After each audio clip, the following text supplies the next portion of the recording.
തമിഴ്നാട്ടിലെ പോണ്ടിച്ചേരിക്ക് അടുത്തുള്ള ഒരു ഗ്രാമത്തിലാണ്. ആ ഗ്രാമത്തിൻ്റെ പേര് എനിക്ക് ഓർമ്മയില്ല. ഓരോ പ്രവാസും ഓരോ ഗ്രാമങ്ങളിലല്ലേ താമസിക്കുന്നത്. അവിടേക്കാണ് പോകുന്നത്. അപ്പോൾ അവിടേക്ക് പോയ സമയത്ത് അവിടെ എത്തി അടുത്ത് കൺസെൻറ്റ് പോലീസ് സ്റ്റേഷനിൽ അവിടേക്ക് ഒറ്റയ്ക്ക് നമ്മൾ ഗ്രാമത്തിൽ പോകുക എന്ന് പറഞ്ഞാൽ വളരെ റിസ്ക്കാണ്. റിസ്ക് എന്ന് പറഞ്ഞാൽ നമ്മുടെ ജീവനും കൊണ്ടേ പോകും. പിന്നെ അവർ നമ്മുടെ ജീവനെടുത്തിട്ടേ പോകും. അത്രയും ആക്രമിക്കുന്ന ടീമുകളല്ലേ. അപ്പോൾ ഞങ്ങളെന്നാൽ പോലീസിൻ്റെ സഹായം തേടാമെന്ന് എല്ലാവരും പറഞ്ഞു. എന്നാൽ പോലീസിൻ്റെ സഹായം തേടാം എന്നിട്ട് കൺസെൻറ്റ് പോലീസ് സ്റ്റേഷനിൽ ചെന്നു. ഒട്ടുപോലും അവർ സഹകരിച്ചില്ല എന്നുള്ളതാണ് ആ സി ഐയോട് ഞങ്ങൾ പറഞ്ഞു ഇങ്ങനെ വന്നിരിക്കുകയാണ്, ഇങ്ങനെ ഒരുത്തനുണ്ട് ഇവിടെ താമസിക്കുന്നുണ്ട് കുറവ സങ്കേതത്തിൽ ആ ഭാഗത്ത് കോളനിയിലാണെന്ന് പറയുന്നത്. അപ്പോൾ സി ഐ പറഞ്ഞു അത് രാത്രിയൊന്നും അങ്ങോട്ട് പോകാൻ പറ്റില്ല, അവിടെ ഭയങ്കര ഡേഞ്ചറാണ്. മാത്രമല്ല ഞാൻ വരണമെന്നുണ്ടെങ്കിൽ നിങ്ങൾ എസ് പിയെ പോയി കാണണം, സാങ്ഷൻ മേടിക്കണം, പിന്നെ സ്പെഷ്യൽ ബ്രാഞ്ച് എസ് പിയെ കാണണം. അങ്ങനെ ഒരുപാട് നൂലാമാലകളാണ് പറയുന്നത്. നമുക്ക് സഹായിക്കാനുള്ള മനസ്ഥിതി അവർക്ക് ഉണ്ടായില്ല. കാരണം സാധാരണഗതിയിൽ ഏതെങ്കിലും സ്ഥലത്തുനിന്ന് പോലീസ് എന്ന് പറഞ്ഞു കഴിഞ്ഞാൽ സഹായിക്കാൻ കൺസെൻറ്റ് പോലീസ് സ്റ്റേഷൻ സഹായിക്കുന്നതാണ്. പക്ഷേ അവർക്ക് അതിൻ്റെ ഡേഞ്ചറസ് മനസ്സിലാക്കിയിട്ടാണ് തോന്നുന്നു അവർ സഹായിക്കാൻ വന്നില്ല എന്ന് പറഞ്ഞിട്ട് നമുക്ക് പിന്മാറാൻ പറ്റില്ലല്ലോ. ഞങ്ങളെന്ത് ചെയ്തു, ഞാൻ പറഞ്ഞു മാധവടി സാറേ നമുക്കൊരു പണി ചെയ്യാം, നമുക്കങ്ങ് പോവാം, നമുക്കങ്ങ് പോയിട്ട് അവനെ കിട്ടുമോ നോക്കാം, കിട്ടിയെടുത്തിട്ട് വരാം എന്ന് പറഞ്ഞ് അവിടുന്ന് കിലോമീറ്ററുകൾ ഉണ്ട് പിന്നെ ഈ ഗ്രാമത്തിലേക്ക്, ഈ പോലീസ് സ്റ്റേഷൻ നിൽക്കുന്ന സ്ഥലത്ത് നിന്ന്. അവൻ കൂട്ടം പറഞ്ഞ പ്രകാരം ഞങ്ങൾ ആ ഭാഗത്തേക്ക് പോയി. അങ്ങനെ ഈ ഒരു മലയുടെ അടിവാരത്താണ്, ഒരു മല മുകളിൽ മലയും അതിൻ്റെ മുകളിലാണ് ഈ ഗ്രാമം. കുറേ കുറവാസ് താമസിക്കുന്നത് ഏറ്റവും മുകളിലാണ്. പിന്നെ താഴത്ത് മറ്റേ ഗ്രാമവാസികൾ സാധാരണക്കാർ ജനങ്ങളും താമസിക്കുന്നുണ്ട്. അങ്ങനെ ഈ മഴയുടെ അടിവാരത്ത് നിന്ന് നല്ല ഒരു രാത്രി ഒരു 12 ഒരു 2 മണിയൊക്കെ ആ സമയത്തൊക്കെ ആയിട്ടുണ്ട്. ഞങ്ങൾ ചെല്ലുമ്പോൾ 2 കാറിലായിട്ട് ചെന്ന് വണ്ടി നിർത്തിയതിൻ്റെ അപ്പുറത്തുള്ള ബസ് സ്റ്റോപ്പ് ഒരു ഓല ഷെഡ് പോലുള്ള ഒരു സാധനം കെട്ടിയിട്ട് ബസ് വരാനുള്ള ഭാഗത്തിൽ വാഹനങ്ങൾക്ക് ഇരിക്കാനോ വല്ല വാഹനങ്ങൾ കാത്തു നിൽക്കുന്ന ആൾക്ക് നിൽക്കാനുള്ള സൗകര്യം പറഞ്ഞിരിക്കുകയാണ്. അവിടെ ചെന്ന് വണ്ടി നിർത്തി ഞാൻ ഡോറ് തുറന്ന് നോക്കുമ്പോൾ തന്നെ ഈ ബസ് സ്റ്റോപ്പിൽ ഒരു സ്ത്രീയും പുരുഷനും അവർ അവിഹിത ബന്ധത്തിൽ ഏർപ്പെട്ടുകൊണ്ടിരിക്കുക രാത്രി ഈ സമയത്ത്. വണ്ടി നിർത്തിയുമ്പോൾ അവർ ഓടിയടിച്ച് കഴിഞ്ഞ് വിടുമ്പോൾ ഞങ്ങളെന്ത് ചെയ്തു, ഇവർ ഓടിപ്പോയി കഴിഞ്ഞാൽ ഗ്രാമവാസികൾ മൊത്തം ഉണരും. നമുക്ക് അപ്പോൾ വീണ്ടും ഡേഞ്ചറായി, നമുക്ക് ഇവനെ പിടിക്കാനും കാര്യങ്ങൾക്കൊന്നും പറ്റില്ല. ഈ സ്ത്രീയെ അങ്ങ് വിട്ടിട്ട് ഇവനെ പിടിച്ച് മല കയറി, മലയുടെ മുകളിലേക്ക് കയറി. ഇവരെല്ലാവരും വന്നു 4 പേർ നോക്കി നേരെ മല കുറേ ദൂരം മല കയറി പോകാണ്ട്. ആ മല കയറി അവിടെ ചെന്ന് നോക്കിയപ്പോൾ ഒരു വീട് കണ്ടു. ആ വീട് മറ്റേ ഒപ്പമുണ്ടായിരുന്ന കുട്ടപ്പൻ കാണിച്ചെന്ന്, സാറേ ഇതാണ് വീട്, മുരുകൻ്റെ വീട് എന്ന് പറഞ്ഞു. അങ്ങനെ മുരുകൻ്റെ വീട് കണ്ട് മുരുകൻ്റെ വീട്ടിലേക്ക് കിടക്കാൻ പറ്റുന്നില്ല. 4 പുറം വേലി കെട്ടിയിരിക്കുക വീടിൻ്റെ, ഒരു ഓല വീടാണ്. വേലി കെട്ടിയിട്ട് നല്ല ഉയരത്തിൽ വേലി കെട്ടിയിരിക്കുക. പിന്നെ നമ്മൾ ചെറ്റ എന്നൊക്കെ പറയാം നാടൻ ഭാഷയിൽ പറയുമ്പോൾ, ഈ വേലി കൊണ്ട് തന്നെ മറ്റേ മുള്ളു കൊണ്ട് തന്നെ അങ്ങനെ ഗേറ്റ് ഉണ്ടാക്കിയിട്ടുള്ള സംഭവമുണ്ട്. അതും ഉയരത്തിൽ കെട്ടിയിട്ടുണ്ടാക്കിയിട്ടുണ്ട്. 4 പുറം കെട്ടി വെച്ച് അതിൻ്റെ ഉള്ളിലേക്ക് കിടക്കാൻ പറ്റുന്നില്ല. ഈ ഒരു ഓല വീടും മുറ്റത്ത് നോക്കിയപ്പോൾ ഒരു സ്ത്രീയും 2 കുട്ടികളും കിടന്നുറങ്ങുന്നുണ്ട്, ഒരു പട്ടിയും കിടക്കുന്നുണ്ട്. എങ്ങനെ അകത്തേക്ക് കിടക്കും? അതിൻ്റെ ഉള്ളിൽ ആരെങ്കിലും ഉണ്ടെങ്കിൽ അവരെ ആക്രമിക്കുകയും ചെയ്യും. നമുക്ക് ഗ്രാമവാസികൾ ഉണരും. മറ്റുള്ള കുറവാസമൊക്കെ ഉണർന്നാൽ അതിൻ്റെ ഭയങ്കര ഡേഞ്ചറാണ്. നമുക്ക് അവിടെ നിന്ന് ജീവനും കൊണ്ട് പോരാൻ പറ്റില്ല.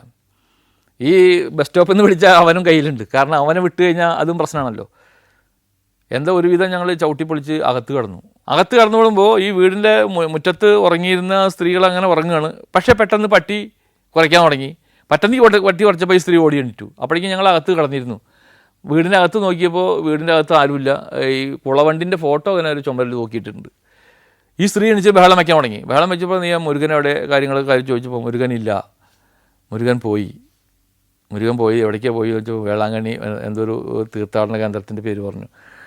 വേളാങ്കണ്ണിയാണോ സംശയമുണ്ട്. അങ്ങനെ ഒരു തീർത്ഥാടന കേന്ദ്രത്തിൻ്റെ പേര് പറഞ്ഞു. അവിടേക്ക് പോയി എന്ന് പറഞ്ഞു. പിന്നെ അത് രക്ഷയില്ല. പിന്നെ ഞാൻ അവിടെ നിന്ന് കഴിഞ്ഞാൽ ജനങ്ങൾക്ക് ഉണരും. പിന്നെ നമുക്ക് തിരിച്ചു പോകൽ എളുപ്പമായിരിക്കില്ല എന്ന് മനസ്സിലായി. കാരണം പോലീസിൻ്റെ സഹായം കിട്ടിയിട്ടില്ല, അവർ വരില്ല എന്ന് പറഞ്ഞാണ്. പിന്നെ നമ്മൾ വന്നിട്ട് എന്തെങ്കിലും ഇൻസിഡൻറ്റ് ഉണ്ടായി കഴിഞ്ഞാൽ ഉത്തരവാദിത്വം നമുക്ക് മാത്രമാണ്. നമുക്ക് ഉണ്ടായി കഴിഞ്ഞാൽ പോലീസ് പറഞ്ഞതല്ലേ പോകണ്ടെന്ന് പറഞ്ഞതല്ലേ എന്നൊക്കെ പറഞ്ഞ് എല്ലാവരും പറയും നമുക്കെതിരെ തിരിയും. എന്തായാലും പിന്നെ അവിടെ അധികം നേരം നിന്നില്ല, അവനില്ല എന്നുള്ളത് മനസ്സിലാവുകയും ചെയ്തു. ഞങ്ങൾ നേരെ തിരിച്ചു. അങ്ങനെ നേരത്തെ ഞങ്ങൾ റോട്ടിൽ നിന്ന് പിടിച്ചിട്ടുള്ള അവനുമായിട്ട് നേരെ മല ഇറങ്ങി വന്ന് താഴത്ത് റോട്ടിലെത്തിയപ്പോൾ ആദ്യം പിടിച്ചിട്ടുള്ള അവനെ വിട്ടു. കാരണം അവനെ ഞങ്ങൾ പിടിച്ചത് നാട്ടുകാരെ വിളിക്കാതിരിക്കാൻ വേണ്ടിയിട്ട് മാത്രമാണ്. അവനെ വിട്ടതിന് ശേഷം ഞങ്ങൾ എല്ലാവരും വണ്ടി കയറി, ഇന്നോവയിലും സ്വിഫ്റ്റിലുമായിട്ട് കയറി സ്വിഫ്റ്റിൽ കയറി വണ്ടി ഓൺ ചെയ്തപ്പോൾ ഞങ്ങൾക്ക് കാണാൻ പറ്റാത്തൊരവസ്ഥയാണ് കണ്ടത്. കാരണം ഞങ്ങളുടെ വണ്ടിയുടെ മുന്നിൽ റോഡ് ബ്ലോക്ക് ചെയ്തിട്ട് ഒരു വലിയ മരം മുറിച്ചിട്ടൊരു ഏതോ ഒരു മരം കൊടുത്തിട്ട് ഇട്ടിട്ടുണ്ട്. ഗ്രാമവാസികൾ മൊത്തം വടിയും വെട്ടുകത്തിയും എല്ലാ ആയുധങ്ങളായിട്ട് നിൽക്കുകയാണ്. എന്ത് ചെയ്യണമെന്ന് ഞങ്ങൾക്കും അറിയുന്നില്ല. കാരണം ഞങ്ങളുടെ കയ്യിൽ ഒരു വടി പോലും ഇല്ല. സാധാരണ ബാഗിലുണ്ടാകുന്ന ചെറിയൊരു ആയുധമല്ലാതെ വേറെ പിസ്റ്റളോ മറ്റേ തോക്കുകളൊന്നും എടുത്തിട്ടുമില്ല. കാരണം ഞങ്ങളുടെ കയ്യിൽ പ്രതിയില്ലല്ലോ. പ്രതിയില്ലാണ്ട് ഞങ്ങൾ മറ്റൊരു പ്രതിയെ പിടിക്കാൻ വേണ്ടി പോകുന്നതല്ലേ, പിന്നെ തോക്ക് എടുക്കേണ്ട ആവശ്യമില്ല എന്ന് വെച്ചിട്ട് അങ്ങനെ പോയതാണ്. പോലീസ് അവിടെ നിന്ന് ഞങ്ങളോട് പറഞ്ഞു പോകരുത് എന്ന് പറയുകയും ചെയ്തു. അവരുടെ സഹായം കിട്ടില്ല എന്നും വെച്ചു. അപ്പോൾ ഞങ്ങൾ കരുതി ഇന്നിപ്പോൾ എന്തെങ്കിലും പ്രശ്നങ്ങളായി നമ്മുടെ ജീവൻ അപകടത്തിലാവും, എന്ത് ചെയ്യണമെന്ന് അറിയില്ല. ഈ നിൽക്കുന്ന ആളുകൾ കുറവാസാണോ മറ്റു ഗ്രാമവാസികളോ ഒന്നും അറിയുന്നില്ലല്ലോ. നമ്മൾ ഈ പിടിച്ചിട്ട് താഴത്തുനിന്ന് ബസ് സ്റ്റോപ്പിൽ നിന്ന് പിടിച്ച സ്ത്രീയും പുരുഷനിൽ അവരും കുറവാസാണെന്ന് നമുക്കറിയുന്നില്ല. അതൊന്നും ചോദിക്കേണ്ട ആവശ്യം നമുക്കില്ലല്ലോ. എന്തായാലും ലേറ്റ് ഇട്ട് നോക്കിയപ്പോൾ ഈ ഒരു അവസ്ഥയാണ് കാണുന്നത്. ഞാൻ എന്ത് ചെയ്യണമെന്ന് അറിയില്ല. മാധവൻ സാറ് അഷ്റഫെ എന്താ ചെയ്യുക, പ്രശ്നമാവുമോ എന്ന് പറയുന്നതോടുകൂടി എൻ്റെ കയ്യിൽ ആകെയുള്ളൊരായുധം എൻ്റെ ഹാൻഡ് കപ്പാണ്. അതിങ്ങനെ പെട്ടെന്ന് ലോക്കാക്കാൻ പറ്റുന്ന പുതിയ മോഡൽ ഹാൻഡ് കഫ് എൻ്റെ കയ്യിലുള്ള സ്ഥിരമായിട്ടുണ്ടാവുന്ന, യാത്രയ്ക്ക് എപ്പോഴും കൈ പിടിക്കുന്ന. ഞാൻ ഉടനടി ഈ വണ്ടിയുടെ സീറ്റിൻ്റെ നമ്മൾ കയറുന്ന ആ ഭാഗത്ത് കയറി പ്ലാറ്റ്ഫോമിൽ നിന്നിട്ട് ടോർച്ച് അടിച്ചിട്ട് ഈ ഹാൻഡ് കഫ് ഇങ്ങനെ കാണിച്ചു കൊടുത്തു ആളുകൾക്ക് ലൈറ്റ് ഇട്ടിട്ട്. എന്നിട്ട് ഞങ്ങൾ പറഞ്ഞു പോലീസാണ് എന്ന് പറഞ്ഞിട്ട് ഹൂക്കി വിളിച്ചു. അപ്പോൾ അവർ സൈലൻ്റായി വടിയൊക്കെ താഴ്ത്തിയിട്ട്. അപ്പോൾ ഞാൻ രണ്ടും കൽപ്പിച്ച് അവരുടെ അടുത്തേക്ക് വന്നു. ബാക്കിയുള്ളവരൊക്കെ അങ്ങനെ വണ്ടിയിലിരുന്നു. ഞാൻ പറഞ്ഞു ഞങ്ങൾ പോലീസാണ്. അവർ കരുതിയത് ഈ ചെക്കനെ തട്ടിക്കൊണ്ടുപോയി എന്നാണ് കരുതിയത്. അവർ കുറവാസം മേലെയാണുള്ളത്, മലമുകളിലാണ്. ഇവർ കരുതിയത്, ഈ ഗ്രാമവാസികൾ കരുതിയത് ഈ ചെക്കനെ ആരോ ആളുകൾ വന്ന് തട്ടിക്കൊണ്ടുപോയി എന്ന് ഈ സ്ത്രീ പോയി പറഞ്ഞ പ്രകാരമാണ് ഇവരെല്ലാവരും കൂടിയിരിക്കുന്നത്. ഞങ്ങൾ ഇവരോട് പറഞ്ഞു ഞങ്ങൾ ഈ ഇങ്ങനെ പോലീസാണ്, കേസിൻ്റെ അന്വേഷണമായിട്ട് വന്നതാണ്. അപ്പോൾ ഇതിന് ഈ ബഹളം കേട്ടിട്ട് മലമുകളിൽ നിന്ന് ഈ മുരുകൻ്റെ ഭാര്യയൊക്കെ ഇറങ്ങി വന്നു. ഞങ്ങൾ പിന്നാലെ ഇറങ്ങി വന്നതാണ്. ഞങ്ങൾ പോലീസാണ്, ഇവിടെ മുരുകൻ എന്ന് പറഞ്ഞിട്ട് ഒരുത്തൻ താമസിക്കുന്നുണ്ട്, കുറവേല് പെട്ടതാണ്. അവനിങ്ങനെ കേരളത്തിൽ വന്നിട്ട് ഒരുപാട് സ്ത്രീകളെ ബലാത്സംഗം ചെയ്ത് കൊന്ന് കവർച്ച നടത്തിയിട്ട് വന്നിട്ടുള്ള ആളാണ്, അതുകൊണ്ട് അവനെ പിടിക്കാൻ വേണ്ടി വന്നതാണെന്ന് പറഞ്ഞു. അത് പറഞ്ഞപ്പോഴാണ് ജനങ്ങൾ ഒതുങ്ങി. അവർ മരമൊക്കെ എടുത്ത് മാറ്റി. സാർ ഞങ്ങൾക്ക് തരിയില്ലേ, ഞങ്ങളിങ്ങനെ ഈ സ്ത്രീ പറഞ്ഞ് ഞങ്ങളോട് തട്ടിക്കൊണ്ടുപോകാൻ വേണ്ടി കുറേ ആൾക്കാർ വന്ന് തട്ടിക്കൊണ്ടുപോയി എന്ന് പറഞ്ഞപ്പോഴാണ് ഞങ്ങൾ കാറ് തടുത്ത് നിർത്തിയതാണ്, ആരാന്നറിയില്ലല്ലോ, ഞങ്ങൾക്ക് പോലീസാണെന്ന് അറിയില്ലല്ലോ എന്നൊക്കെ പറഞ്ഞ് കുറവാസമല്ലാത്തതിൻ്റെ പേരിൽ രക്ഷപ്പെട്ടു. അങ്ങനെയൊക്കെ പറഞ്ഞ ആളുകൾ. അപ്പോൾ ഞങ്ങൾ ഇങ്ങനെ കാര്യങ്ങൾ പറഞ്ഞു. മുരുകനെ കുറിച്ചിട്ട് അങ്ങ് വലിയ ഭീകരൻ തന്നെയാണ്, ആ ഭീകരനാക്കിയിട്ട് കാര്യങ്ങൾ വിവരിച്ചു. അപ്പോൾ ആ താഴത്തുള്ള ആളുകളെല്ലാവരും മുരുകൻ്റെ ഭാര്യയെ പിടിച്ചു. ഇത് പറഞ്ഞത് ശരിയാണോ എന്നൊക്കെ ചോദിച്ചപ്പോൾ മുരുകൻ്റെ ഭാര്യ പറഞ്ഞു, ഇല്ല അങ്ങനെ പറയണമെന്നില്ല, കുറച്ച് കേസുകളുണ്ട്, കളവ് കേസാണ്, തിരുട്ട് കേസാണ് എന്നൊക്കെ പറഞ്ഞിട്ട് മുരുകൻ്റെ ഭാര്യയും പറഞ്ഞു. നാട്ടുകാർ പറഞ്ഞു ഇനി മേലാൽ നിന്നിവിടെ കണ്ടുപോകരുത് എന്ന് പറഞ്ഞിട്ട് എല്ലാവരും കൂടി അവർക്കെതിരെ തിരിഞ്ഞു. ജനങ്ങളോടൊക്കെ കാര്യങ്ങൾ പറഞ്ഞ് ഞങ്ങൾ അവിടുന്ന് മെല്ലെ രക്ഷപ്പെട്ട് മെല്ലെ പോന്നു. ആ കേസിൽ പിന്നീട് അവിടുന്ന് പിന്നെ അടുത്ത ഗ്രാമം വേറൊരു സ്ഥലത്ത് പോയിട്ട് ഈ രമേശനെ പിടിക്കാൻ വേണ്ടി പിന്നെ പോയത്. അവിടുന്ന് ഞങ്ങൾ ഒരുവിധം, അല്ലെങ്കിൽ നമ്മൾ വണ്ടി വന്ന് നിർത്തി സ്റ്റാർട്ട് ചെയ്യുന്നതിന് മുന്നേ ഇവർ ആക്രമണം തുടങ്ങി കഴിഞ്ഞാൽ പിന്നീടല്ലേ പോലീസാണെന്ന് അറിയുള്ളൂ. ഏറും കൊണ്ട് അടിയും കൊണ്ടിട്ട് പോലീസിൻ്റെ സഹായം കിട്ടാതെ പോലീസ് പോകണ്ടെന്ന് പറഞ്ഞ സ്ഥലത്തേക്ക് പോയതാ. എന്തായാലും അവിടുന്ന് രക്ഷപ്പെട്ടു. പിന്നെ പോന്നു. നേരെ കുട്ടപ്പൻ കാണിച്ചെന്ന് പ്രകാരം ഈ മുരുകനും രമേശനും വേറുള്ള ആളുകൾ താമസിക്കുന്നത് വേറെ സ്ഥലത്താണ്. അപ്പോൾ അവിടേക്ക് വേണ്ടി ഞങ്ങൾ പുറപ്പെട്ടു. ഈ മുരുകൻ രക്ഷപ്പെടാനുണ്ടായ സാഹചര്യം പിന്നെ ഞങ്ങൾക്ക് മനസ്സിലായത്. മുരുകൻ രക്ഷപ്പെടാനുണ്ടായ സാഹചര്യം, ഞങ്ങൾ കുട്ടപ്പൻ എന്ന് പറഞ്ഞ ഒരു പയ്യൻ ഞങ്ങളുടെ കൂടെ ഉണ്ടല്ലോ, കുട്ടപ്പൻ്റെ ഭാര്യ വിളിച്ചു പറഞ്ഞു മുരുകൻ്റെ ഭാര്യയെ, ഇങ്ങനെ കുട്ടപ്പൻ പോലീസിൻ്റെ കൂടെ വന്നിട്ടുണ്ട് എന്നുള്ളത് വിളിച്ചു പറഞ്ഞു. അങ്ങനെ മുരുകൻ രക്ഷപ്പെട്ടത്. അല്ലെങ്കിൽ മുരുകനെ ഞങ്ങൾക്ക് കിട്ടിയേനെ. മുരുകനെ അതിൽ കിട്ടിയില്ല. പിന്നെ ഇന്നുവരെയും മുരുകനെ പിടിക്കപ്പെട്ടിട്ടില്ല എന്നുള്ളതാണ് അന്ന് കിട്ടാതെ പോയിട്ടതിന് ശേഷം. പിന്നെ ഞങ്ങൾ നേരെ പോകുന്നത് രമേശനെയും ടീമിനെയും പിടിക്കാൻ വേണ്ടിയിട്ടായിരുന്നു. അങ്ങനെ അവരുടെ ഗ്രാമത്തിൽ ചെന്ന് രമേശനെ കുറിച്ച് അന്വേഷിച്ച് കാര്യങ്ങൾ നോക്കിയപ്പോൾ രമേശനെ കിട്ടി. രമേശൻ്റെ കടയിലേക്ക് പോയിരിക്കുകയാണ്. ഒരു മോപ്പടിൽ അവൻ പോയിട്ട് വരുന്നു. തിരിച്ച് വരുമ്പോൾ പറഞ്ഞു, സാറോ ഇതോ വരുന്നുണ്ട്, രമേശൻ വരുന്നുണ്ട് പറഞ്ഞപ്പോൾ രമേശനെ എനിക്ക് കണ്ടാലും അറിയാം, കാരണം മുമ്പ് ഞാൻ പിടിച്ചതല്ലേ. മെല്ലെ ഇറങ്ങി നിന്നിട്ട് രമേശനെ താങ്ങി പിടിച്ച് വണ്ടി കയറ്റി. രമേശ കാര്യങ്ങളൊക്കെ അറിയാം എന്ന് പറഞ്ഞു. അപ്പോൾ രമേശൻ്റെ കൂടെ വേറെ ആരും ഉണ്ടായിരുന്നില്ല, ഒരു മോപ്പടിൽ അവൻ മാത്രം വന്നുകൊണ്ടിരിക്കുക. അവനോട് കാര്യങ്ങൾ ചോദിച്ചു. പിന്നെ അവനെ കൂടുതൽ ബഹളം വയ്ക്കാനൊന്നും നിന്നില്ല. സാർ വീട്ടിൽ പോകാം, എൻ്റെ ഊരിലുണ്ട് എന്ന് പറഞ്ഞിട്ട് അവനെ ഊരിലേക്ക് കൊണ്ടുപോയി. അവൻ്റെ വീട്ടിൽ കൊണ്ടുപോയി. അവൻ കുറച്ച് സ്വർണ്ണം അവൻ്റെ കയ്യിലുണ്ടായിരുന്നു. 8-10 എന്നാണ് തോന്നുന്നു, 10-15 കോയിൻസ് അവൻ്റെ കയ്യിലുണ്ടായിരുന്നു. അങ്ങനെ എൻ്റെ ഓർമ്മ ശരിയാണെങ്കിൽ. അപ്പോൾ അതൊക്കെ അവൻ്റെ വീട്ടിൽ വെച്ചിരിക്കുകയാണ്. എങ്ങനെയാണെന്നറിയോ, ഈ മൺകട്ടല്ലേ, മണ്ണ് കൊണ്ടുണ്ടാക്കിയിട്ടുള്ള കട്ടകളുണ്ട് വീട് പണിയാൻ. അപ്പോൾ ഒരു മൺകട്ട വെച്ചിട്ട് വീട് പണിയുന്ന അതിൻ്റെ ഇടയിൽ പിന്നെ മണ്ണ് ഇട്ട് തേമ്പി അങ്ങനെയല്ലേ. അപ്പോൾ അതിനിടയിൽ ഗ്യാപ്പ് ഉണ്ടാവുമല്ലോ. ഓരോ കട്ടയുടെ ഗ്യാപ്പിലും ഓരോ കോയിൻ ഇങ്ങനെ വെച്ചിരിക്കുകയാണ്. ഓരോ കോയിൻ വെച്ചിട്ടിരിക്കുകയാണ്. എന്നിട്ട് അവൻ ആവശ്യം വരുമ്പോൾ ഈർക്കില കൊണ്ട് അത് ഒരെണ്ണം തോണ്ടിയെടുക്കും, അവർ ഒരെണ്ണം ഇങ്ങോട്ട് എടുക്കും, എന്നിട്ട് അത് കൊണ്ടുപോയി വിൽക്കും. എന്നിട്ട് അത് കഴിയുന്നവരെ മദ്യപിക്കും, സിനിമ കാണും, അങ്ങനെ നടക്കും, ഭക്ഷണം കഴിക്കും. ഭക്ഷണം ഒന്നും അവർക്ക് വലിയ പ്രശ്നമൊന്നുമില്ല. ഈ പറഞ്ഞ ആമയും കീരിയൊക്കെ തന്നെ കഴിക്കുക. ഈ ചുട്ടിട്ട് ഉണക്കിയിട്ട് നാറിയിട്ട് പറ്റില്ല ചില സമയത്ത് അവരുടെ ക്വാർട്ടേഴ്സുകളിൽ ചെല്ലുമ്പോൾ. ഈ സാധനത്തിനൊക്കെ ഇറച്ചിയൊക്കെ അങ്ങനെ ഉണക്കി വെച്ചിട്ടും പുഴുത്തിട്ടൊക്കെ ഇരിക്കുന്നുണ്ട്. അതൊക്കെയാണ് അവർ കഴിക്കുന്നത്. അങ്ങനെ ഒരു വിഭാഗം ആളുകളാണ്. അപ്പോൾ ഈ സ്വർണം മറ്റേ ഈർക്കിലേക്ക് വെച്ച് എടുത്തിട്ട് ഓരോന്ന് എടുത്തിട്ട് കൊണ്ടുപോയി അങ്ങനെ ഒരു സ്വർണം വിറ്റിട്ട് വരികയാണ് അവൻ. അത് കഴിഞ്ഞിട്ട് വരിക. അതുകൊണ്ട് പറഞ്ഞപ്പോൾ എന്തോ അവൻ സാധാരണ അവൻ വയലൻ്റ് ആവലും പ്രശ്നങ്ങളുണ്ടാകണം. ആദ്യം പിടിച്ച 2-3 കൊല്ലങ്ങൾക്ക് മുമ്പ് പിടിച്ചപ്പോഴുള്ള വിവരം മനസ്സിലായതിൻ്റെ പേരിലോ എന്തോ അവൻ എന്നോട് കൂടുതൽ ബഹളം വയ്ക്കാനൊന്നുമില്ല. സാർ ഞാൻ കാണിച്ചു തരാം എന്ന് പറഞ്ഞ് നേരെ വീട്ടിൽ വന്നിട്ടാണ് ഇത് എടുത്തു തരുന്നത്. അത് ഞാൻ നേരത്തെ പറഞ്ഞ പോലെ കട്ടയ്ക്കുള്ളിൽ ഓരോന്ന് ഈർക്കിൽ കൊണ്ട് തോണ്ടി 15 അങ്ങനെ എത്രയോ ഒരു നമ്പർ കോയിൻ അവിടെ നിന്ന് ഞങ്ങൾക്ക് കിട്ടി. ആ കോയിനും രമേശിനെയും കൊണ്ട് പിന്നെ ഞങ്ങൾ നേരെ തിരിച്ചു വന്നു. അത് ഇവിടെ ഏൽപ്പിച്ചു, കോടതിയിൽ ഹാജരാക്കി അവനെ റിമാൻഡ് ചെയ്തു. പിന്നീട് ബാക്കിയുള്ള പ്രതികളൊന്നും പിടിച്ചിട്ടില്ല. പിന്നീട് പിടിച്ചതായിട്ട് ഞാൻ അറിവില്ല. പിന്നെ ഞാൻ വേറെ കേസിൻ്റെ അന്വേഷണവുമായിട്ട് ഞങ്ങൾ വേറെ സ്ഥലത്തേക്ക് അങ്ങനെ മൂവ് ചെയ്ത്. അതാണ് കുറവാസ്. അത്ര ഭീകരരായിട്ടുള്ള ആളുകളാണ് ഈ കുറവാസ്. ഇന്നും പല സ്ഥലങ്ങളിലും കുറവാസിൻ്റെ ആക്രമണം നടന്നുകൊണ്ടേയിരിക്കുന്നുണ്ട്. സ്ത്രീജനങ്ങൾ ഞാൻ നേരത്തെ പറഞ്ഞ പോലെ അവരുടെ മുന്നിൽ പെടുമ്പോൾ ഉണ്ടാകുന്ന പ്രശ്നങ്ങൾ വളരെ ഭീകരമാണ്. Saudi Arabia, united Arab Emirates, Kuwait. Sancharam volume number 20. Full HD-യിലുള്ള അപൂർവ ദൃശ്യയാത്രാ വിവരണ ശേഖരം ഉടൻ സ്വന്തമാക്കാൻ സഞ്ചാരം എന്ന് SMS ചെയ്യൂ. ഫോൺ 9995444222.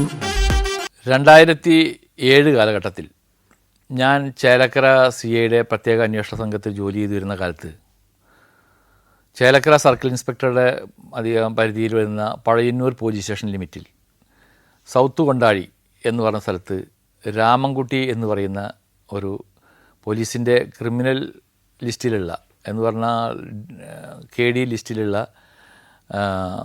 ഒരു രാമൻകുട്ടി എന്ന് പറഞ്ഞ ആൾ കാണാതാവുന്നൊരു കേസ് ഉണ്ടാകുകയാണ്. അയാളെ കാണുന്നില്ല എന്ന് പറഞ്ഞ അയാളുടെ ഭാര്യയുടെ ഒരു പരാതി പ്രകാരം പഴയന്നൂർ പോലീസ് സ്റ്റേഷനിൽ ഒരു കേസ് എടുക്കുന്നു. കുറച്ച് ദിവസങ്ങൾക്ക് ശേഷം ഇതേമാതിരിക്ക് CI വിളിച്ചിട്ട് പറഞ്ഞു, അഷ്റഫെ നമ്മളൊന്ന് പോയി നോക്കണം, അവിടെ രാമൻകുട്ടി എന്ന് പറഞ്ഞ ഒരുത്തനെ കാണുന്നില്ല, അവൻ എന്തോ ഒരു സംശയങ്ങളും കാര്യങ്ങളും ജനങ്ങളുടെ ഇടയിൽ ഉണ്ട്. കാരണം ജനങ്ങളുടെ ഇടയിൽ അങ്ങനെ കുറേ സംശയങ്ങളുണ്ട്. രാമൻകുട്ടി തലേദിവസം രാത്രി ഒറ്റയ്ക്ക് ഉറങ്ങാൻ കിടന്നതാണ്. രാമൻകുട്ടിയുടെ ഭാര്യയും മക്കളും ഒക്കെ ആയിട്ട് അത്ര സ്വരച്ചേർച്ചയിലല്ല. ഈ രാമൻകുട്ടിയെ കാണാതാകുന്നതിൻ്റെ തലേദിവസം പകൽ അതിന് 2 ദിവസം മുമ്പൊക്കെ രാമൻകുട്ടി വീട്ടിൽ വലിയ പ്രശ്നങ്ങളും വഴക്കും മക്കളുമായിട്ടും ഭാര്യയുമായിട്ടൊക്കെ ഉണ്ടാക്കിയതിൻ്റെ പേരിൽ രാമൻകുട്ടിയുടെ ഭാര്യ അവരുടെ കുമ്പളക്കോടുള്ള വീട്ടിലായിരുന്നു എന്നാണ് അറിയാൻ കഴിഞ്ഞത്. പിന്നീട് രാമൻകുട്ടിയെ കാണാനുള്ള വിവരം അറിയുമ്പോഴാണ് അവർ വരുന്നത് എന്നാണ് പോലീസിനുമായി ആദ്യ ഉണ്ടായിട്ടുള്ളത്.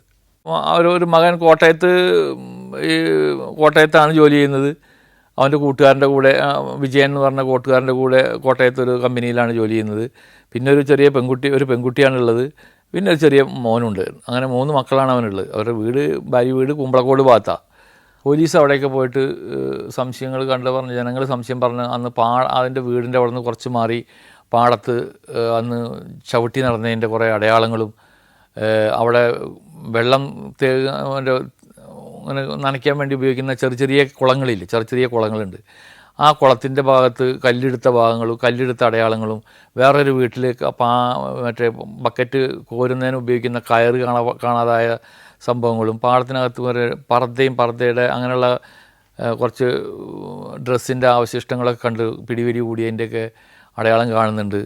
അതിൻ്റെ പേരിലാണ് ജനങ്ങൾ സംശയം പറയുന്നത്, എന്തോ സംഭവിച്ചിട്ടുണ്ട്, രാമൻകുട്ടിക്ക് എന്തോ സംഭവിച്ചിരിക്കുകയാണ്, അല്ലാണ്ട് അവനും ഇങ്ങോട്ടും പോകാൻ സാധ്യതയില്ല എന്നുള്ള വിവരങ്ങളൊക്കെ പറഞ്ഞപ്പോൾ ഞങ്ങൾ സ്ഥലത്ത് ചെന്നു അന്വേഷിച്ചു. അപ്പോൾ തലേ ദിവസം പോലീസൊക്കെ പോയി ഈ കുളത്തിൽ എന്തെങ്കിലും ഉണ്ടാവുമോ എന്ന് നോക്കിയിട്ട് പോലീസൊക്കെ അവിടെ വന്നിട്ട് അതിലൊരു പോലീസുകാരൻ കുറച്ച് വെള്ളമൊക്കെ എടുത്തിട്ട്, അപ്പോഴേക്കും 3-4 ദിവസമായി അതിലത്തെ വെള്ളമൊക്കെ എടുത്ത് ടേസ്റ്റ് ചെയ്ത് നോക്കിയിട്ട് ഇതിലൊന്നും ഉണ്ടാവാൻ സാധ്യതയില്ല എന്നൊക്കെ പറഞ്ഞ് അങ്ങനെ ജനങ്ങളോടൊക്കെ പറഞ്ഞിട്ട് പോയി. ഞങ്ങളങ്ങനെ ചെന്ന് എന്തായാലും നമുക്ക് പിറ്റേ ദിവസം ഞങ്ങൾ അന്വേഷണം നടന്നു തുടങ്ങി ഇങ്ങനെ പോയപ്പോൾ കുളത്തിൻ്റെ അവിടെ നിന്ന് ഒരു കല്ല് കാണാതെയായിട്ടുണ്ട്. ഒരു കല്ല്, കല്ലെന്ന് പറഞ്ഞു കഴിഞ്ഞാൽ തേക്ക് കല്ല് എന്നൊക്കെ പറയും നാടൻ ഭാഷയിൽ. ഈ കൊട്ടത്തേക്കിന് ഉപയോഗിക്കുന്ന കല്ല എന്ന് പറഞ്ഞാൽ ഒരു വെള്ളം ഇങ്ങനെ കൃഷിക്ക് വേണ്ടി നനയ്ക്കാൻ വേണ്ടി ഉപയോഗിക്കുന്നതാണ് കൊട്ടത്തേക്ക്. അപ്പോൾ അതിൻ്റെ പുറകിൽ ഏറ്റവും അടിയിൽ ഉപയോഗിക്കുന്നതാണ് വട്ടത്തിലുള്ള വലിയൊരു കല്ലിന് ഹോളൊക്കെ ഉണ്ടാവും. ഈ ഹോളുകളിൽ തൂക്കിയിട്ടിട്ട് മറ്റേ ഭാഗത്ത് വെള്ളം മുക്കിയെടുക്കുന്നുള്ളൊരു സംവിധാനമാണ്. അത് പഴയ കാലത്ത് ഉപയോഗിച്ചിരുന്നത്, മോട്ടറൊക്കെ വരുന്നതിനൊക്കെ ഉപയോഗിക്കുന്നത് തൊട്ടത്തേക്കിന്. അങ്ങനെ ഉപയോഗിച്ചിരുന്നൊരു കല്ല് അവിടെ ഉണ്ടായിരുന്നു. ആ കല്ല് ഇളകിയിട്ട് അതിനെ പിന്നെ കാണുന്നില്ല കല്ല്. എന്തായാലും ആ വെള്ളം വറ്റിച്ച് നോക്കാൻ വേണ്ടി തീരുമാനിച്ചു. ഒരു ചെറിയ കുളം എന്ന് പറഞ്ഞാൽ കിണർ പോലുള്ള ചെറിയൊരു കുളമാണ് കൃഷിക്ക് ഉപയോഗിക്കുന്നത്. അത് എടുത്തു വന്ന് നോക്കിയപ്പോൾ ഈ കുളത്തിനടിയിൽ തലേ ദിവസം പോലീസുകാരൻ ടേസ്റ്റ് ചെയ്ത വെള്ളത്തിൽ ജീർണിച്ചിട്ട് രാമൻകുട്ടിയുടെ ബോഡി കല്ലുകൊണ്ട് കെട്ടിക്കിടക്കുന്നുണ്ട്, ജീർണിച്ച അവസ്ഥയിൽ. ഇത് കണ്ടപ്പോൾ പോലീസുകാരൻ്റെ കിളി പാറിപ്പോയി എന്നുള്ളതാണ് ടേസ്റ്റ് ചെയ്ത പോലീസുകാരൻ്റെ. അപ്പോൾ കല്ലുകൊണ്ട് കെട്ടിയിട്ട് അവിടെ കിടക്കുന്നുണ്ട്. ബോഡി കണ്ടു, രാമൻകുട്ടിയുടെ ബോഡി കണ്ടു. അന്ന് വിശ്വംഭര സാറായിരുന്നു. അന്ന് വിശ്വംഭര സാറ് വന്നു. കാര്യങ്ങൾ കൊലപാതകമെന്ന് പൂർണ്ണമായിട്ട് നമുക്ക് ബോധ്യമായല്ലോ, കല്ലൊക്കെ കെട്ടി കിടക്കല്ലേ. അന്വേഷണം ആരംഭിക്കാമെന്ന് പറഞ്ഞു. അവിടുന്ന് ഇൻക്വസ്റ്റും കാര്യങ്ങളൊക്കെ തുടങ്ങി, മറ്റ് നിയമ നടപടികൾ, അതിൻ്റെ പ്രക്രിയകളൊക്കെ തുടങ്ങി. സെക്ഷൻ ആൾട്ടർ ചെയ്തു. 302 കൊലപാതകത്തിന് കേസ് രജിസ്റ്റർ ചെയ്ത് മറ്റേ സെക്ഷൻ ആൾട്ടർ ചെയ്ത് കൊടുത്തു. വിശ്വംഭര സാർ പറഞ്ഞു, അഷ്റഫെ പണി തുടങ്ങിക്കോളൂ, നിങ്ങൾ കേസിൻ്റെ അന്വേഷണം നടത്തിക്കോളൂ, ഇത് കാര്യങ്ങളൊക്കെ ഞാൻ ചെയ്തോളാം, നിങ്ങൾ കാര്യങ്ങൾ നോക്കിക്കോളൂ എന്ന് എന്നോടും ഷെയ്ഖിനോടും പറഞ്ഞു. ഷെയ്ഖ് എന്ന് പറഞ്ഞു പോലീസുകാരൻ. അങ്ങനെ ഞങ്ങൾ ഫീൽഡിലിറങ്ങി ഈ അന്ന് രാത്രി ഉള്ള കാര്യങ്ങളും മറ്റുള്ള കാര്യങ്ങളും അവിടുത്തെ അനക്കങ്ങളും. ഒരു ഉൾപ്രദേശമാണ്, കുന്നുകളും കുന്നും ചെരുവുകളും അങ്ങനെയൊക്കെയുള്ള അധിക ജനവാസമില്ലാത്ത അവിടെ ഇവിടെ ഓരോ വീടുകളൊക്കെ ഉള്ള, അല്ലെങ്കിൽ ഒരു കരയിലൊരു വീട്, പാടം പിന്നെ അപ്പുറത്തൊരു വീട്, റബ്ബർ തോട്ടങ്ങൾ, അങ്ങനെയൊക്കെ ആയിട്ടുള്ള ഒരു ഒറ്റപ്പെട്ട ഒരു ഗ്രാമമാണ്. അധികം ജനവാസങ്ങളൊന്നും ഇല്ലാത്തൊരു സ്ഥലം, സഞ്ചരിക്കാൻ നല്ല ടാർ ചെയ്ത റോഡ് പോലും ഇല്ലാത്ത ഒരു ഏരിയയാണ്. ഞങ്ങളെന്തായാലും ഫീൽഡിൽ ഇറങ്ങി ഓരോരുത്തരെ കണ്ട് ചോദിച്ചപ്പോൾ കുറേ കാര്യങ്ങൾ പറഞ്ഞപ്പോൾ ഈ രാമൻകുട്ടിയെ ഞങ്ങൾക്ക് മുന്നേ അറിയുന്നതാണ്. കാരണം രാമൻകുട്ടി പല കേസുകളിലും പ്രതിയായിരുന്നു. എന്ന് പറഞ്ഞാൽ മോഷണ കേസുകൾ, ചക്ക മാങ്ങ എന്ന് പറഞ്ഞില്ലേ, അങ്ങനെ ചെറിയ ചെറിയ മോഷണങ്ങളും കാര്യങ്ങളും, കള്ളുപിടിച്ചിട്ട് ബഹളം ഉണ്ടാക്കലും അടിപിടി ഉണ്ടാക്കലും അങ്ങനെയൊക്കെ ആയിട്ടുള്ള ഒരാളാണ് രാമൻകുട്ടി. എന്തായാലും രാമൻകുട്ടിയുമായി ബന്ധപ്പെട്ട് കാര്യങ്ങൾ അന്വേഷിച്ച് വന്ന് നോക്കിയപ്പോൾ രാമൻകുട്ടിയുടെ ഭാര്യ അന്ന് അവിടെ ഉണ്ടായില്ല. രാമൻകുട്ടിയുടെ ഭാര്യ 1-2 പരാതികൾ ഇയാൾക്കെതിരെ തരലും കാര്യങ്ങളൊക്കെ ഉണ്ടായിട്ടുണ്ട്. അന്വേഷണം അങ്ങനെ ഇതായി. ഞങ്ങൾക്ക് കൂടുതൽ അന്വേഷണം വന്ന് രാമൻകുട്ടിയുടെ മകൻ കോട്ടയത്താണ്. രാമൻകുട്ടിയുടെ മകൻ്റെ ഒരു സുഹൃത്തുണ്ട് വിജയൻ, അവനും മകനും കൂടിയിട്ടാണ് കോട്ടയത്തുള്ളത്. പിന്നെ ഈ ചെറിയ ഒരു അനിയൻ ചെക്കനുണ്ട്. സംഭവം രാമൻകുട്ടിയെ കാണാനില്ല എന്ന് അറിഞ്ഞതിന് ശേഷം രാമൻകുട്ടിയുടെ മകനും ഈ വിജയനൊക്കെ നാട്ടിൽ വന്നിട്ടുണ്ട്. അപ്പോൾ ഇവരൊക്കെ ഈ ഭാഗത്തുണ്ട് എന്നുള്ളതും പറഞ്ഞു കേട്ടു. രാമൻകുട്ടിയുടെ മകനുണ്ട്, വിജയനൊക്കെ ഉണ്ട് എന്നുള്ള വിവരങ്ങൾ പറഞ്ഞു. ഓരോ ആളുകളെയും വിളിച്ച് ചോദിച്ചതിൻ്റെ ഇടയിൽ ഞങ്ങൾ ഈ രാമൻകുട്ടിയുടെ മകൻ്റെ കൂട്ടുകാരനുണ്ടല്ലോ ഈ വിജയനും ചോദിച്ചു, രാമൻകുട്ടിയുടെ മകനും ചോദിച്ചു. 2 പേരുടെയും മൊഴികൾ വന്നപ്പോൾ 2 പേരും ഒരേ കമ്പനിയിൽ ഈ കോട്ടയം ഭാഗത്ത് എവിടെയോ ആണ്, അതിൻ്റെ സ്ഥലങ്ങളൊന്നും എനിക്ക് ഓർമ്മയില്ല, ജോലി ചെയ്തുകൊണ്ടിരിക്കുന്നത്. 2 പേരുടെയും മൊഴികൾ തമ്മിൽ ഒരു വൈരുദ്ധ്യം. ആ ഒരു വൈരുദ്ധ്യം കണ്ട് അവരുടെ ക്വസ്റ്റ്യനിങ്ങിൽ ഇൻട്രോഗേഷൻ സമയത്ത് അവരുടെ മൊഴിയിൽ വലിയ വൈരുദ്ധ്യങ്ങളും അവരുടെ ബോഡി ലാംഗ്വേജും സംശയമായി. പെട്ടെന്ന് ഞങ്ങൾ അവരെക്കുറിച്ച് കൂടുതൽ അന്വേഷിച്ചപ്പോൾ ഈ വിജയൻ എന്ന് പറഞ്ഞവൻ രാമൻകുട്ടിയുടെ മകളെ വിവാഹാലോചന നടത്തലും രാമൻകുട്ടി അതിനെ എതിർക്കലും കാര്യങ്ങളൊക്കെ ഉള്ളതായിട്ട് നമുക്ക് ഒരു ചെറിയ വിവരം കിട്ടി. അതും ഇതൊക്കെ കൂടി വെച്ച് നോക്കിയപ്പോൾ എന്തോ 2 പേരും പറഞ്ഞതിൽ അങ്ങോട്ട് ഒത്തുപോകുന്നില്ല.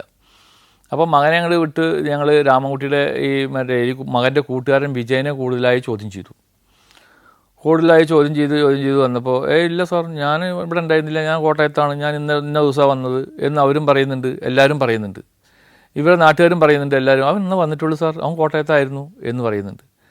എന്നാൽ ഇവനെ ഞങ്ങൾക്ക് കോട്ടയത്ത് കൊണ്ടുപോയി വെരിഫൈ ചെയ്യാം എന്ന് കരുതി പിറ്റേന്ന് കാലത്ത് ഇവൻ്റെ ഫ്യൂണറൽ നടക്കുന്ന അന്നത്തെ ദിവസം, പോസ്റ്റ്മോർട്ടം ചെയ്ത് ബോഡി കിട്ടുന്ന അന്നത്തെ ദിവസം ഈ വിജയനുമായിട്ട് ഞങ്ങൾ കോട്ടയത്തേക്ക് പോകാൻ വേണ്ടി ഞാനും ഷെയ്ഖും വേറെ ഒരു പോലീസുകാരനും കൂടിയിട്ടൊക്കെ തയ്യാറായിട്ട് വണ്ടിയൊക്കെ എടുത്ത് വണ്ടിയിൽ കയറുന്ന സമയത്ത് നിനക്ക് വല്ലതും പറയാനുണ്ടെങ്കിൽ പറഞ്ഞടാ, ഞങ്ങൾ കോട്ടയത്ത് എത്തിയിട്ട് നീ പറഞ്ഞത് ശരിയല്ല എന്ന് പറയുകയാണെങ്കിൽ തരം മാറും എന്ന് പറയും. അവനും കരുതി കോട്ടയത്ത് പോവില്ല എന്നാ. വണ്ടി സ്റ്റാർട്ട് ചെയ്തൊരു കുറച്ചാണ് മൂവായപ്പോൾ അവൻ പറഞ്ഞു, സാർ ഒന്ന് വണ്ടി നിർത്തുമോ, എനിക്ക് കുറച്ച് കാര്യങ്ങൾ പറയാനുണ്ട് സാർ. എന്നാൽ പറയ്. അല്ല ഞാൻ പറയാനുണ്ട് സാർ, ഇന്നൊന്ന് വണ്ടി നിർത്തിയിട്ട് കൊണ്ടുവന്നാൽ ഞാൻ പറയാം സാർ. എന്നാ വാ എന്ന് പറഞ്ഞ് നേരെ സ്റ്റേഷനിലേക്ക് വീണ്ടും കൂട്ടി കൊണ്ടുവന്നു. വണ്ടി ഇറങ്ങിയതാ, കോട്ടയത്തേക്ക്. ഇവന് മനസ്സിലായി കോട്ടയത്ത് പോയി വെരിഫൈ ചെയ്ത് കഴിഞ്ഞാൽ സാധനം പൊളിയുന്നുള്ളത് മനസ്സിലായിട്ടായിരിക്കണം വിജയനെ ഈ പറഞ്ഞ മാതിരിക്ക് വണ്ടിയിൽ നിന്ന് ഇറക്കി നേരെ സ്റ്റേഷനിൽ കൊണ്ടുപോയി വീണ്ടും സ്റ്റേഷൻ്റെ പുറകിൽ ഇൻട്രോഗേഷൻ റൂമിൽ കൊണ്ടുപോയി കാര്യങ്ങൾ പറയാൻ വേണ്ടി പറഞ്ഞു. അവനൊരു ബീഡിയോ ഒക്കെ വലിച്ചിട്ടാണ് പിന്നെ കാര്യങ്ങൾ പറയാൻ തുടങ്ങുന്നത്. സാർ ഞാനൊരു ബീഡി വലിക്കട്ടെ സാർ, എനിക്ക് മൊത്തത്തിൽ വല്ലാത്ത പ്രശ്നമുണ്ട് സാർ എന്നൊക്കെ പറഞ്ഞ് ഒരു ബീഡി വലിക്കാൻ കൊടുത്തു. ബീഡിയൊക്കെ വലിച്ചിട്ട് അവൻ പറയാൻ തുടങ്ങി, സാർ ഈ വിവരങ്ങൾ തലേ ദിവസം പകൽ ഈ രാമൻകുട്ടി വീട്ടിൽ പ്രശ്നം ഉണ്ടാക്കി അനിയൻ രാജ്യം വിട്ട് പോകാൻ നിൽക്കുന്നതും അവൻ്റെ അങ്ങനെ കുറേ പ്രശ്നങ്ങളും അടിയും പിടിയൊക്കെ ഉണ്ടായപ്പോൾ ആ വിവരം അമ്മ വിളിച്ച് രാമൻകുട്ടിയുടെ ഭാര്യ വിളിച്ചിട്ട് മകനെ വിളിച്ച് പറഞ്ഞു. അത് വിജയൻ അറിഞ്ഞു. വിജയൻ അങ്ങനെ അവിടുന്ന് പുറപ്പെടുകയാണ് ഈ രാമൻകുട്ടീനെ. എന്തായാലും രാമൻകുട്ടിക്കുള്ള ഒരു വൈരാഗ്യം ഉണ്ടല്ലോ, മകളെ കല്യാണം കഴിച്ച് ചോദിച്ചിട്ട് അങ്ങനെയുള്ള പ്രശ്നങ്ങൾ, ഇവൻ്റെ വിജയൻ്റെ അനിയൻ ചക്കനുമായിട്ടുള്ള പ്രശ്നങ്ങൾ, അങ്ങനെ ഒരുപാട് പ്രശ്നമുള്ള രാമൻകുട്ടി അങ്ങനത്തെ ഒരു സ്വഭാവക്കാരനാണ്. എന്നാൽ രാമൻകുട്ടിനെ ഒന്ന് ശരിയാക്കി കളയാമെന്ന് കരുതിയിട്ടാണ് അവൻ അവിടുന്ന് പോകുന്നത്. വരുമ്പോൾ തൃശ്ശൂർ ഭാഗത്തു നിന്നൊരു കത്തി മേടിച്ചു, വേറെ പർദ്ദ മേടിച്ചു, മുഖംമൂടി മേടിച്ചു, പഴയന്നൂർ അങ്ങനെ എല്ലാ ഭാഗങ്ങളിലും കടകളിൽ നിന്നൊക്കെ ഓരോന്ന് സാധനങ്ങളൊക്കെ മേടിച്ച് പാക്ക് ചെയ്ത് രാത്രി നേരെ വന്ന് പഴയന്നൂർ വന്നു. പഴയന്നൂർ ഇറങ്ങി അവിടുന്ന് മദ്യം മേടിച്ചു. എന്നിട്ടൊരു ഓട്ടോറിക്ഷയിൽ വന്ന് വീടിൻ്റെ കുറേ മാറിയിട്ടുള്ള ഒരു റബ്ബർ തോട്ടത്തിൽ കയറിയിരുന്ന് ഈ മദ്യമൊക്കെ കഴിച്ച് രാത്രി വളരെ വൈകി രാമൻകുട്ടിയുടെ വീട്ടിലേക്ക് നടന്നു പോവുകയാണ്. വേറെ വണ്ടി സൗകര്യങ്ങളൊന്നുമില്ല, തോട്ടത്തിൻ്റെ ഉള്ളിൽ കൂടെയൊക്കെ അങ്ങനെ പോകണം. അങ്ങനെ പോയി രാമൻകുട്ടിയുടെ വീട്ടിൽ പോയി രാമൻകുട്ടി കിടന്നുറങ്ങുകയാണ്. രാമൻകുട്ടിനെ മുട്ടി വിളിച്ച് ആ ഉറക്കത്തുനിന്ന് രാമൻകുട്ടിനെ അതേപോലെ മുഖംമൂടിയൊക്കെ ധരിച്ച് കൊണ്ടുപോയി കത്തിയൊക്കെ കാണിച്ച് ഭീഷണിപ്പെടുത്തിയിട്ട് കൈയൊക്കെ കെട്ടി നേരെ വീടിൻ്റെ അവിടെ നിന്ന് കുറേ മാറിയിട്ടുള്ള പാടത്തേക്ക് ഇറക്കി കൊണ്ടുപോവാണ്. അവിടെ ചെന്നിട്ട് ഇവനെ പേടിപ്പിക്കുക എന്നുള്ള ഉദ്ദേശം കാര്യങ്ങൾ കൂടുതലുള്ളൂ എന്ന് പറഞ്ഞതാണ്. അവൻ പറഞ്ഞ മൊഴി അങ്ങനെയാണ്. എന്നാൽ ഞങ്ങൾക്ക് മനസ്സിലായത് അങ്ങനെയല്ല എന്നുള്ള ബോധ്യം ഉണ്ടായിട്ടുണ്ടായിരുന്നു. ഇവനെ പേടിപ്പിക്കാൻ വേണ്ടിയിട്ട് പാടത്തേക്ക് കൊണ്ടുപോകേണ്ട ആവശ്യമില്ല. അങ്ങനെ പാടത്തേക്ക് കൊണ്ടുപോയി ആ സമയത്ത് രാമൻകുട്ടി ഇവൻ്റെ മുഖംമൂടി വലിച്ചു കീറുന്നു. അപ്പോഴാണ് ആളെ രാമൻകുട്ടിക്ക് മനസ്സിലാവുന്നതെന്നും അവിടെ വെച്ചിട്ട് ഇടിയും പിടിയും പ്രശ്നങ്ങളുണ്ടായി. അങ്ങനെ കരിയിൽ കരുതിയ കത്തി കൊണ്ട് അവൻ കുത്തി കൊന്ന് ആ ഭാഗത്തുനിന്ന് കെട്ടി വലിച്ച് പാടത്ത് കൂടെ വലിച്ചു കൊണ്ടുവന്ന് വേറൊരു വീട്ടിൽ പോയിട്ട് അവിടെ കണക്റ്റിംഗ് കരയിലുണ്ടായിരുന്ന അവർ ബക്കറ്റില്ലേ, ബക്കറ്റ് വെള്ളം കോരുന്ന ബക്കറ്റ്, തൊട്ടി, ആ തൊട്ടിയുടെ കയറ് അഴിച്ചു കൊണ്ടുവന്ന് ഇവിടെ കൊണ്ടുവന്ന് ഈ മറ്റേ ഏത്തക്കുഴി എന്ന് പറയുക ഞങ്ങൾ സാധാരണ നാട്ടും ഭാഷയിൽ വെള്ളം തേടുന്ന കുഴിയാണ്. ആ കുഴിയിലത്തെ കല്ല് ഉപയോഗിച്ചിട്ട് ഈ ബോഡിയിൽ കെട്ടിയിട്ട് ഈ വെള്ളത്തിൽ കെട്ടിത്താഴ്ത്തുകയാണ് അവൻ ഒറ്റയ്ക്ക്. കാരണം അവനെ കൊണ്ട് ചെയ്യാൻ പറ്റാത്ത വിധത്തിൽ അത്രയും ലോഡാണ്. ഇവനെ രാമൻകുട്ടി എന്ന് പറഞ്ഞാൽ നല്ല സൈസുള്ള ഒരുത്തനല്ലേ. അവനെ ഇതേമാതിരിക്ക് വലിയൊരു കല്ലും കെട്ടി അവന് കുഴയിൽ താത്തിയിട്ട് പിന്നെ അവിടുന്ന് ഇതൊക്കെ ക്ലീൻ ചെയ്ത് ഇതിൽ മുഖംമൂടിയൊക്കെ വലിച്ചിട്ടതിൽ അത് എടുക്കാനൊക്കെ മറന്നു. അതാണ് ആ പാടത്ത് ഒരു പറതയുടെ മുഖംമൂടിയൊക്കെ കാണാൻ ഇടയായത്. അങ്ങനെ ഇതൊക്കെ എടുത്ത് വെള്ളത്തിലിട്ടിട്ട് അവൻ വീണ്ടും തിരിച്ച് കോട്ടയത്തേക്ക് രാത്രി തന്നെ കോട്ടയത്ത് പോവാണ്.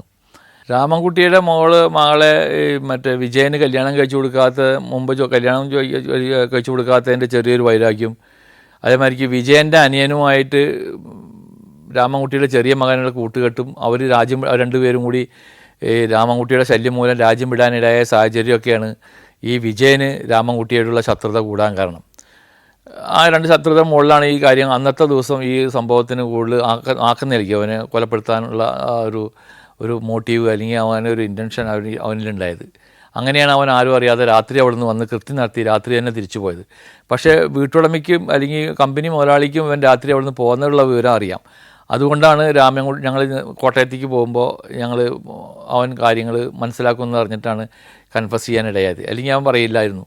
ഇതിലൊരു സംഭവം ഉള്ളതെന്ന് വെച്ച് കഴിഞ്ഞാൽ ഈ രാമൻകുട്ടിയുടെ അന്ത്യകർമ്മങ്ങൾക്ക് വേണ്ടിയിട്ട് മകനോട് തീ കൊളുത്താൻ വേണ്ടി നാട്ടുകാരെല്ലാവരും പറഞ്ഞപ്പോൾ മകനോട് പാമ്പാടി ഐവർമളത്തിലിട്ടാണ് ഒരു അന്ത്യകർമ്മം എന്ന് എൻ്റെ ഓർമ്മ.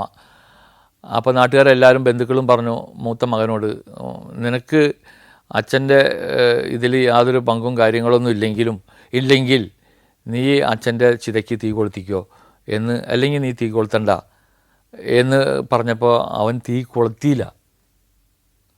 ചെറിയ കുട്ടിയാണ് പിന്നെ അച്ഛൻ്റെ ചിതയ്ക്ക് തീ കൊളുത്തിയത്. പക്ഷേ ഈ വിജയൻ്റെ മൊഴി പ്രകാരവും മറ്റ് തെളിവുകൾ പ്രകാരം ഈ രാമൻകുട്ടിയുടെ മകൻ കോട്ടയത്ത് തന്നെ ഉണ്ടായിരുന്നു അന്നത്തെ ദിവസം. അതുകൊണ്ട് തന്നെയാണ് രാമൻകുട്ടിയുടെ മകൻ ഇതിൽ പ്രതിയാവാതെ വന്നതും വിജയൻ ഇതിൽ പ്രതിയായതും. ഈ കുറ്റം വിജയൻ മാത്രമാണെന്ന് വിജയൻ പറഞ്ഞതിൻ്റെ പേരിലും തെളിവുകൾ അങ്ങനെ ആയതിൻ്റെ പേരിലാണ് രാമൻകുട്ടിയുടെ ഈ വിജയൻ പ്രതിയാവാനിടയായത്. പിന്നീട് ഈ തെളിവുകളും മറ്റോരോ കടകളിലും സാധനങ്ങൾ മേടിച്ച പർദ്ദ മേടിച്ച, കത്തി മേടിച്ച, മറ്റേ മുഖത്തിൻ്റെ മുകളിലുള്ള ഈ മുഖംമൂടി മേടിച്ച, അങ്ങനെ കുറേ സാധനങ്ങൾ മേടിച്ചിട്ടുണ്ട്. അതൊക്കെ മേടിച്ച ആളുകളെ കണ്ടെത്തി ഇവരൊക്കെ ഐഡൻറ്റിഫൈ ചെയ്തു. ഓട്ടോറിക്ഷ ഡ്രൈവർ ഐഡൻറ്റിഫൈ ചെയ്തു. അങ്ങനെ ഒരുപാട് തെളിവുകൾ ഈ വിജയനെതിരെ ഉണ്ടായിരുന്നു. ആ കേസ് കുറേ കാലം കഴിഞ്ഞതിന് ശേഷം പിന്നീട് ചാർജ് കൊടുക്കുകയൊക്കെ ഉണ്ടായി. പിന്നീട് ആ കേസിൻ്റെ അന്തിമ വിധി എന്താണെന്നുള്ളത് എനിക്ക് മനസ്സിലായിട്ടില്ല. അപ്പോഴേക്കൊക്കെ ഞാൻ പല സ്ഥലങ്ങളിലും കറങ്ങി വേറെ വേറെ ജില്ലകളിലേക്കൊക്കെ ട്രാൻസ്ഫറായി പോയിട്ടുണ്ട്. പിന്നീട് അതിൻ്റെ അന്തിമ വിധി എന്ത് വന്നു, ട്രയൽ കഴിഞ്ഞോ എന്നുള്ളത് ഒരു ബോധ്യം എനിക്കുണ്ടായിട്ടില്ല. അതാണ് ആ കേസുമായി ബന്ധപ്പെട്ടുള്ളൊരു സംഭവം. അത് ചെങ്കുത്തായ മലയാണ്, പാറകളാണ്, മരങ്ങൾ കുറവാണ്. ഏറ്റവും ഈ അമ്പലത്തിൻ്റെ പുറകുവശം അങ്ങനെ പാറകളാണ്. പാറക്കെട്ട് കയറി ഏറ്റവും ടോപ്പിലെത്തി. അപ്പോഴേക്കും എല്ലാവരും ഒരുവിധം ക്ഷീണിതരായിരുന്നു. ഏറ്റവും ടോപ്പിലെത്തുന്നതോട് കൂടിയിട്ട് ഞങ്ങൾക്ക് അസഹ്യമായ ദുർഗന്ധം വരാൻ തുടങ്ങി. അതേമാതിരിക്ക് ഈച്ചകളുടെ എരമ്പിച്ച അങ്ങനെ ഈച്ചകൾ പാറുന്നത് ദുർഗന്ധം തുടങ്ങി. അപ്പോഴേ ഞങ്ങൾക്ക് സംശയമായി എന്തോ സംതിങ്. എന്തായാലും വീണ്ടും കയറി, മുകളിൽ കയറി ഏറ്റവും ടോപ്പിലെത്തിയപ്പോൾ മരങ്ങളൊക്കെ നിൽക്കുന്ന കുറച്ച് മരങ്ങളൊക്കെ ഉണ്ട്, കുറച്ച് ഏറ്റവും ടോപ്പിൽ. അവിടെ ചെന്ന് നോക്കിയപ്പോൾ നമ്മൾ ഞെട്ടിക്കുന്ന വിധത്തിലാണ് കാര്യങ്ങൾ കണ്ടത്. ഒരു വടിയിൽ, ഒരു വലിയ മരത്തിൻ്റെ വടിയിൽ കെട്ടിയ നിലയിൽ ഈ മനുഷ്യൻ്റെ മൃതദേഹം അഴുകി ഒരു മരത്തിൻ്റെ മുകളിൽ കെട്ടി വെച്ചിട്ട് അവിടെ കൊണ്ടിട്ടിരിക്കുക. അത് അഴുകിയിരിക്കുന്നു, ഈച്ച ആർക്കുന്നു, ഭയങ്കര ദുർഗന്ധം.